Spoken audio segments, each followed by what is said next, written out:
What is the sum of all odd numbers from 1 to 60?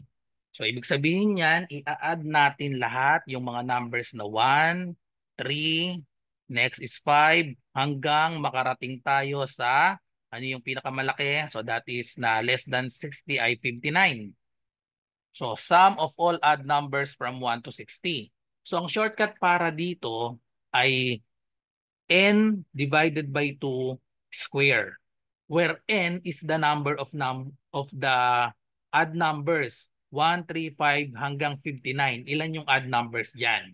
So ang number natin 1 to 60. So i-divide lang natin sa 2 kasi yung 1 to 60 meron diyang odd numbers at even numbers, magkasing dami, kaya i-divide lang natin sa 2. So therefore, we have 60 divided by 2 square. So that is equal to 60 divided by 2, that is 30 square. And then we have 30 square means 30 times 30. So therefore, the final answer is 3 times 3, we have 9, dalawang 0. So therefore, 900.